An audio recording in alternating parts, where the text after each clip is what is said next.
And welcome to Roadside Notes. I'm Christopher, the Route 66 chaplain, and these are readings from the Faith and Good Courage Journal found at faithgoodcourage.com.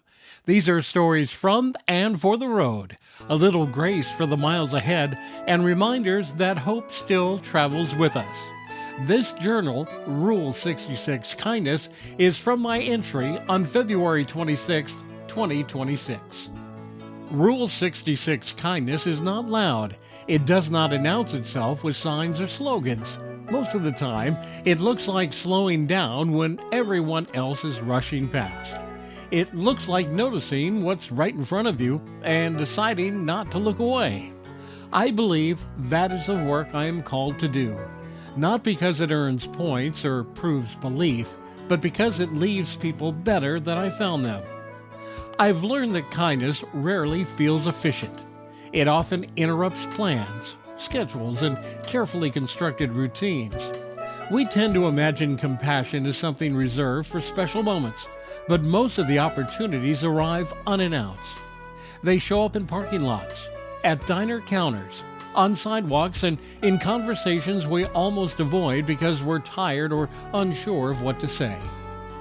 As a Christian, I'm bound by faith to take that seriously. There's a moment in the Gospel of Matthew where people are fed, healed, and restored. What stands out to me is not the spectacle, but the attention. Someone noticed. Someone stayed. Someone chose to respond instead of passing by.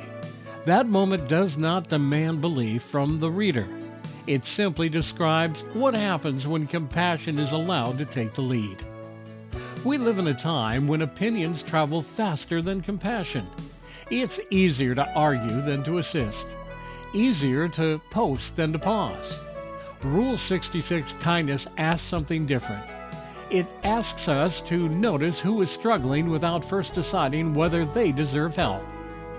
Hunger does not wait for agreement. Loneliness does not require shared values. Pain does not pause until we feel prepared. I've seen how small acts ripple outward.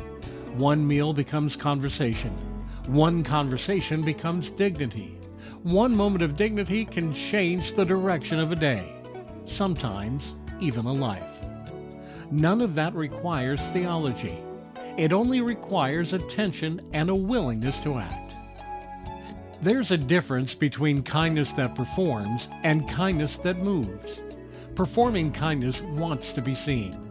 Moving kindness just wants to help. Rule 66 Kindness is the second kind. It does not ask for credit. It does not demand recognition. It understands the usefulness matters more than the volume. I think many people, especially those who feel disconnected from faith, have been hurt by loud versions of belief that lacked follow-through. I understand that, and I felt it too. That is why this work matters to me. Kindness that feeds, heals, and includes speaks louder than any argument ever could. I've been thinking about what it would be like if we treated kindness as something active, not optional. If 2026 became the year kindness took the wheel instead of riding in the passenger seat. That doesn't mean we're fixing everything. It means choosing to respond when someone is within reach. It means letting compassion guide decisions that, usually default to convenience. Rule 66 Kindness does not promise easy answers. It offers a better direction, leaving people better than you found them. Feed them when you can. Stay when it would be simpler to leave. Help without asking whether someone agrees with you first. In my roadside reflection, kindness does not need permission or shared belief to get moving. It only needs someone willing to notice to slow down. Rule 66 Kindness reminds us that leaving people better than we found them is always the right decision. In 2026, let kindness take the wheel, not because it's easy, but because it's necessary. Travel well, my friends. Have faith and good courage.